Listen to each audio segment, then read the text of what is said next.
Perang kontet saliranira yen kacandra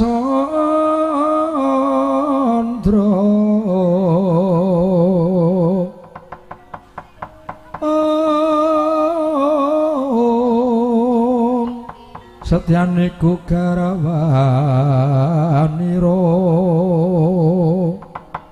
Satyaki Mandra Atmaja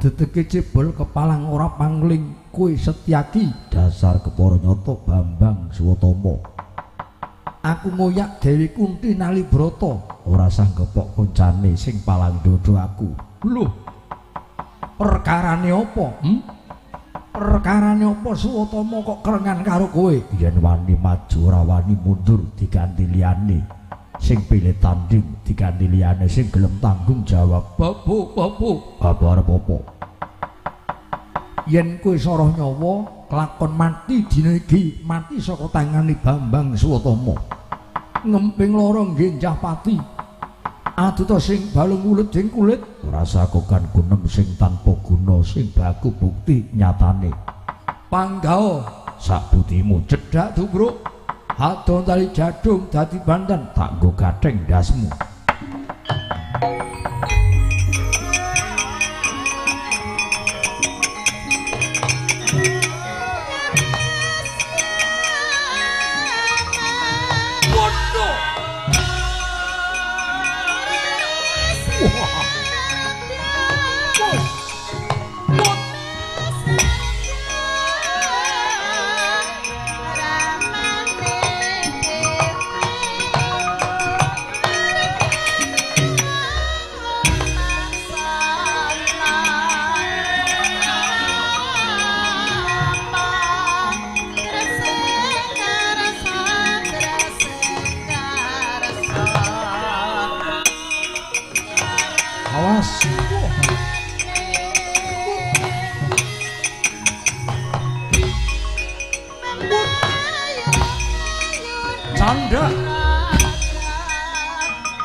mudar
pedang ora weruh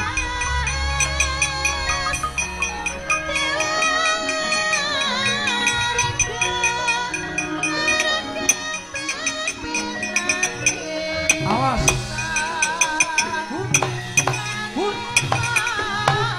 Edian ngembari kowe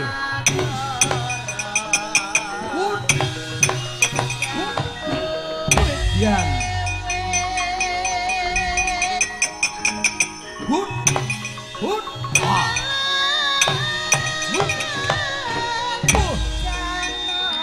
kaya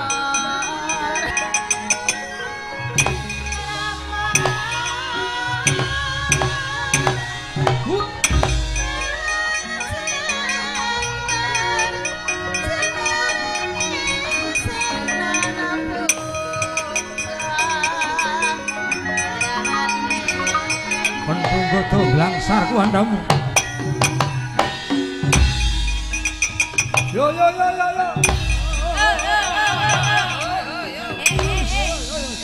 Hey. Wah.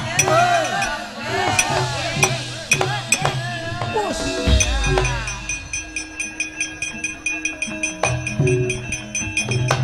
Angel temen ya.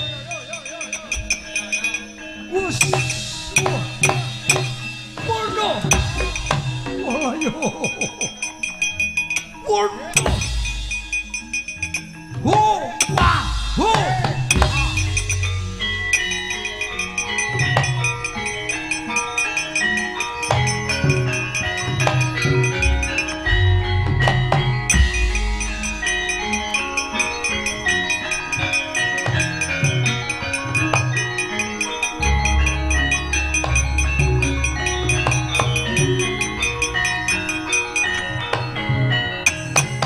Antasena, ya Siwa Kartamarma.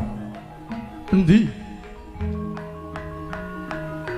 Eyang Kunthi Nalibrata ngrasaken gunung sing tanpa guna, sing baku bukti nyatani Antasena minangka dadi dada tamengi. Ora patut banget nyidam bandosa, plorong tumbak brodol wadukmu tak ladeni wa. Wus. Wah. Wus. Kowe edan.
Karna linganira Sidik Purnama mancat jajanira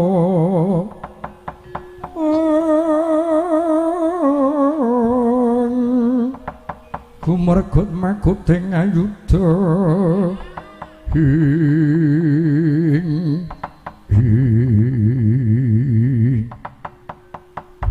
Kolon Jaya Kolon Taka tetela pilih tanding maguting Rananggana tak sudut nganggo wangkinganku mati bisa urip kowe gila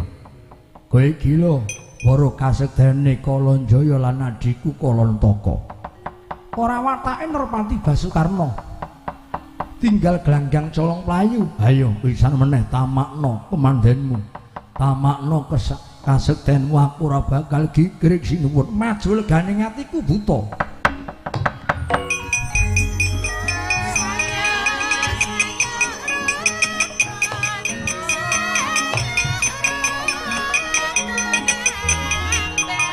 Oi.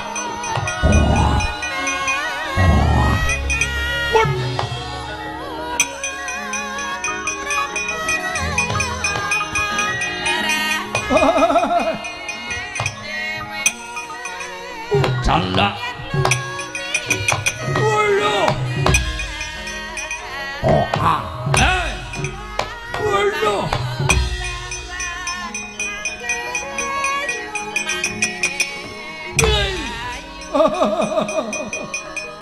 Ngantem mo buta mati kowe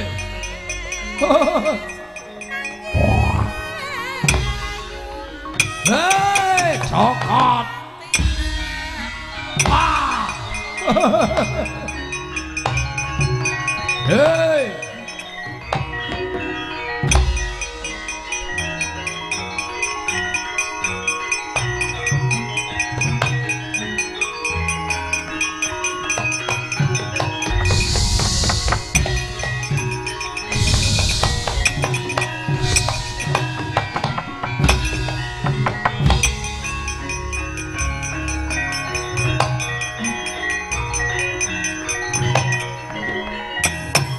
mabur tanpa lar mledhek tanpa judrang sapa satriya pringgondani aku Gatotkaca tak sawang kok ana barongan jenengku Dedya Kalanjaya aja melu-melu aku goleki Kunthi Nalibrata arep tak klethak balunge tak ombe gedhe lakon padha ndasmu buta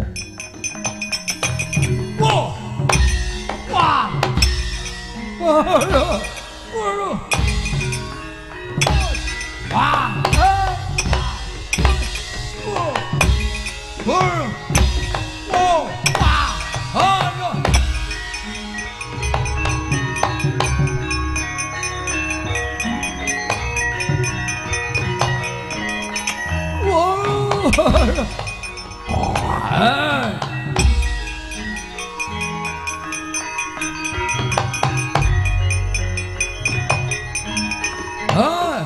aku Kolontaka. Hei.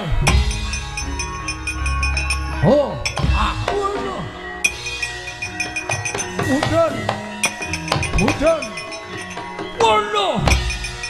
Wono. Wes. Hei. Wah. Hei.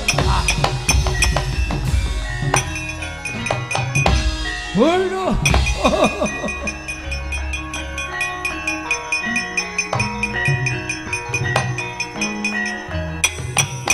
Ayo ngantemo kene Raden ngantemo ora bakal giger kaku Raden.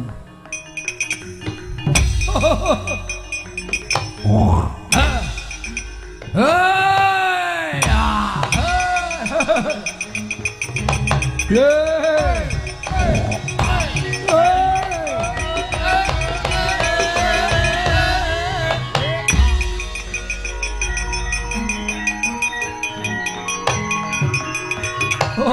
Sapa iki maju? Ah.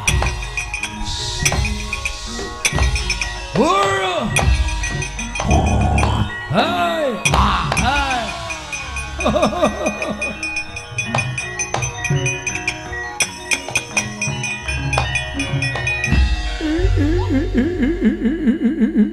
Ladalah. Adikku di Kolontaka, Kakang Kalanjaya piye? Sing maju iki lancur-lancur ngamarta bocah nom-noman nanging umure nom tenagane kaya wong tuwa piye maju nadyan trengginas trambil tak ababi tak cokot njungkel getak kamprung padha Kakang aku ya maju ming tak cokot sepisan dheweke njungkel tak getak mbuh endi tibane prayogane doyak Dewi Kunthi Mandeka Kunthi Nalibrata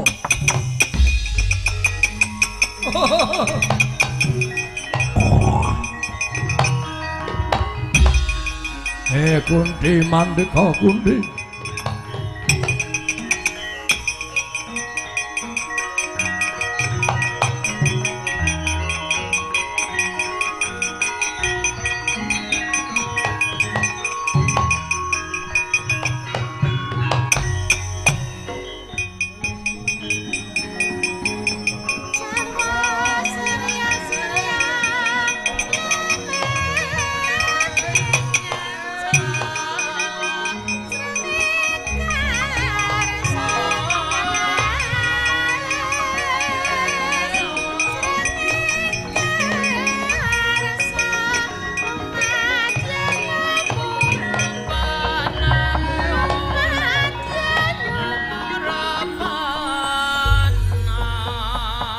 malas ludira kawang-wang gegono bangsu mirat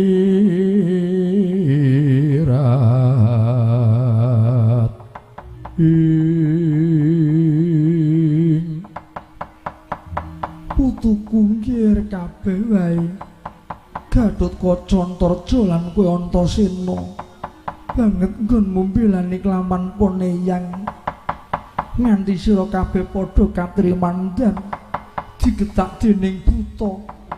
Mbok ana ngendi kowe tibane? Batobat, tobat. Duh Gusti, mugi pinaring ana kekiyatan dhateng gesang kula. Yen aku bali ning Ngamarta yen nganti ora entuk gawe, kaya ngapa wirange Kunti Nalibrata. Mula pati-pati bali yen aku wis kasembadan ingkang ginayuh. Aku tak manjing ana sak tengahing alas. Aku bakal ngakoni tapa brata ngesat raga. Putuku ngger, putuku. Muga-muga entuk dalan padhang. Anakku Puntadewa lan kabeh wae.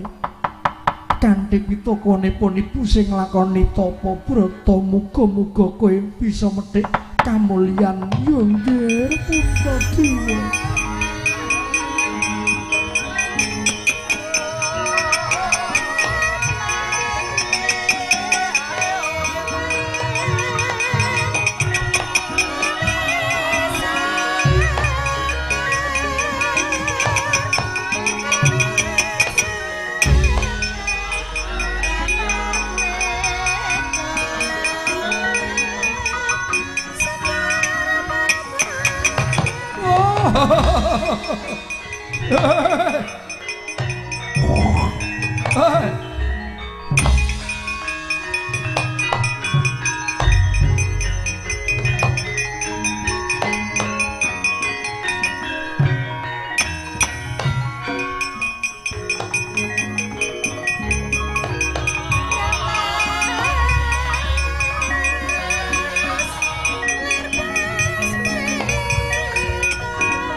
Kakang Kalanjaya piye? Adhiku Di Kalontaka.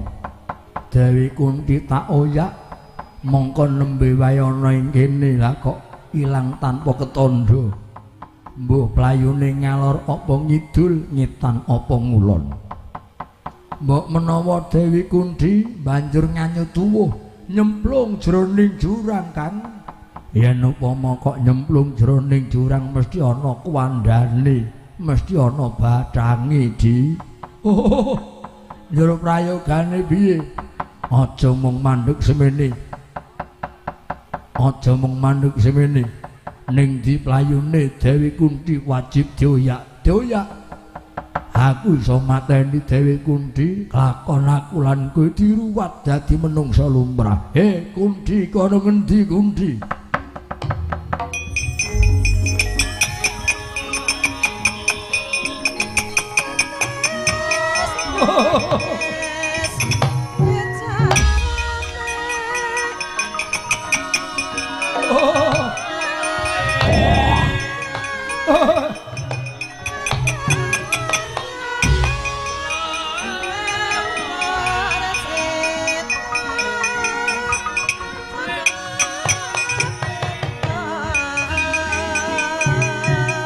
Sembowo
minangka sambeding carita Gunung Kendheng gegandhingan gantane kaya ginaris urut lenggak-lenggok biru maya lungidan lam-lamen mega pethak ingkang amayungi nenggih ing imbanging gunung ing riku wonten kukus kumendheng angganda menyan ratus garu rasa mala tetela ing riku asramaning para brahmana ingkang nedya mangasrama nenggih menika warnanipun pertapan perang alas ingkang mapan jroning pertapan perang alas ingkang kepareng mengkoni jroning pertapan pandhita sepuh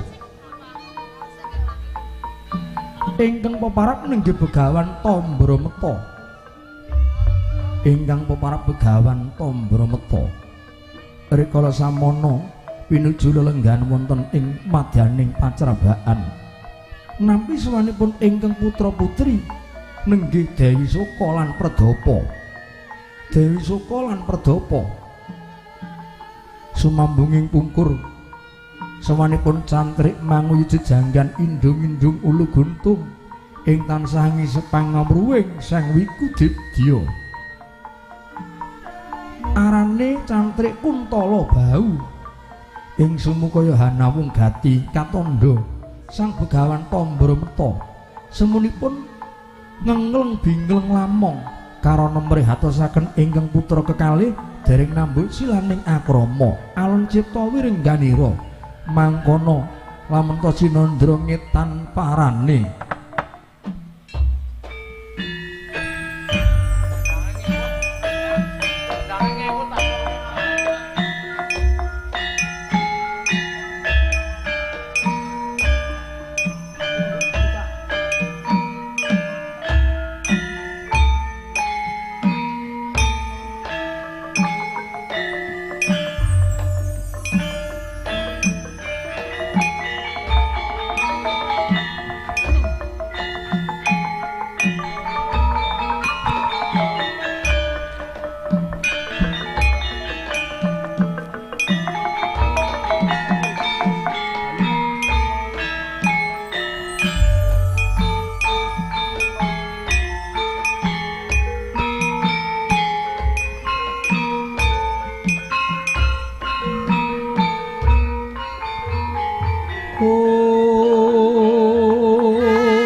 Sang Maha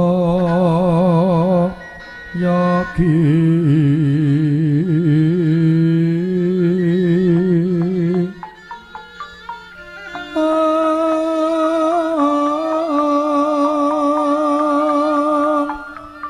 sawu sing semati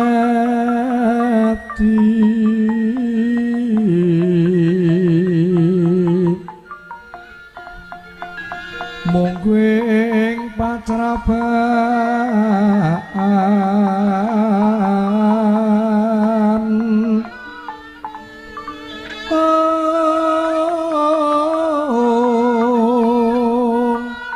dangwani ngali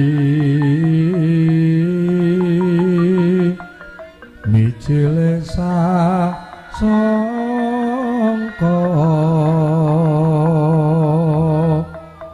saking graning arga hanantyasira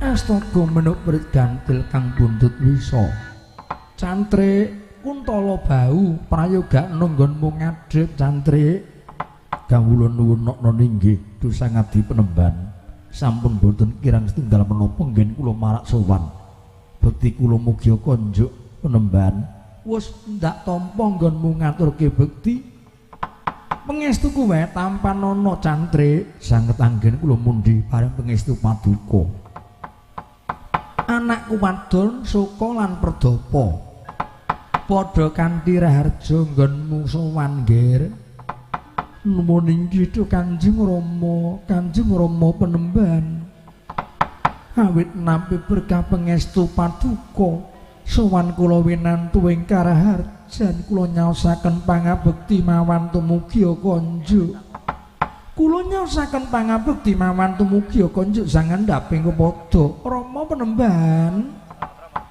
tobat kaya ngene iki rasane swarga donya wong dibekteni karo anak diajeni karo anak Soka lan Perdapa ya ngger ndak tampa tanganku loro gawe bungah penggalihipun bapa ora liwat pangestuku wae tampan ana Soka lan Perdapa sanget anggen kula mundi paring pangestu paduka Kanjeng Rama kalenteng katedha kelingga murda kula tampi wonten ing asta kula kekalih mugi saken nyembah dhateng kawidadanipun ingkang putra kula pun Pradapa Kanjeng Rama ya kaya ngene iki wong duweni anak wadon ayune sesigar jagat ayune ngungkuli kaya widodari mongko pun bapa kuwi wis sepuh merga apa wujud kuwi elek kok duwe anak kok ayu pekik warnane jalaran tes dumadine menungso biyen bapa le neteske wiji karo ibumu iku ora duweni hawa nafsu lan ora kesisipan watak kemelikan apa-apa mung kejaba landhesane sih sinisian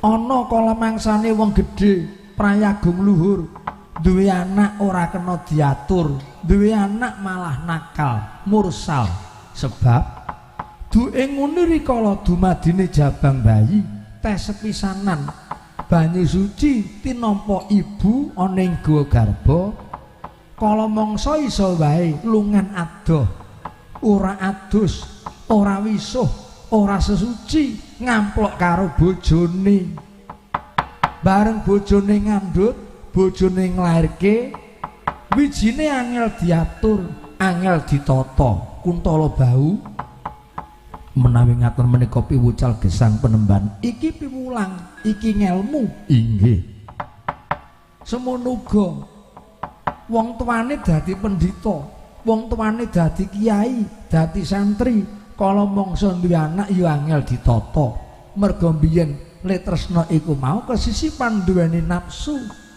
ngangah-angah kemelian dudu saka pletik ing sih ning merga kemelian bandane kemelian wujude sing ayu inggih lajeng ingkang utami ingkang sae sing apik wong ora nurunke wiji ku mau ditata sadurunge bibite ya sing apik golek sawah-sawahe ya sing apik liripun aja nganti ditukuli suket dijaga amane banyune ya sing nyukupi inggih sakwise mengkono agek ndedonga nyuwun marang panguwasaning Bathara agek nandur utawa nurunke wiji kanthi pandonga besok tukuling wiji dadi manungsa sing utama inggih mekaten penemban sokolan kowe Perdapa kula wonten dawuh Kanjeng Rama tak sawang kowe wis remaja putri inggih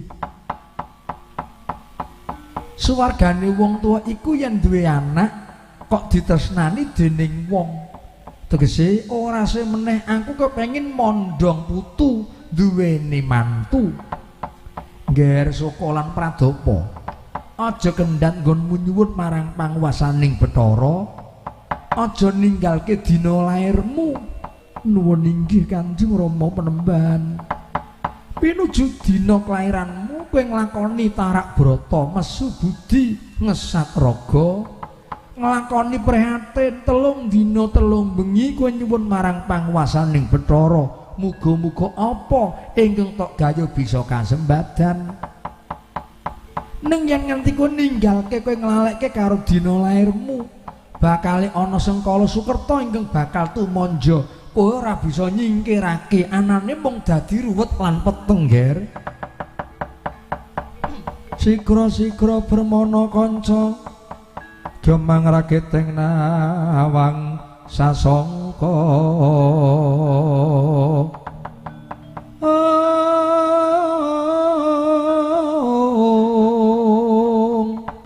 eka tunggal matanya kang gumingsir pembaning kanywangan sawela gringging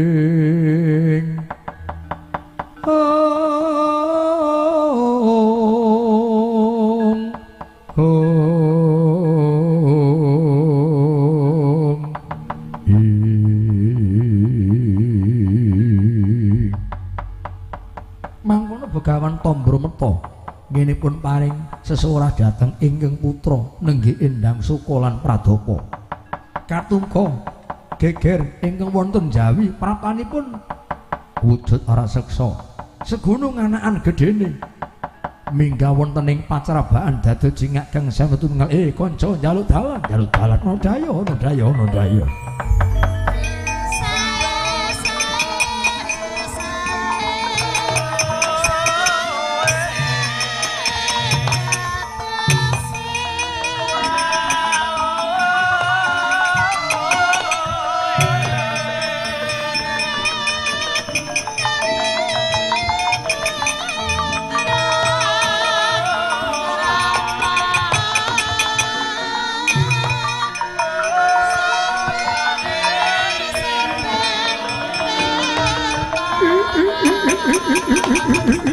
Yeah.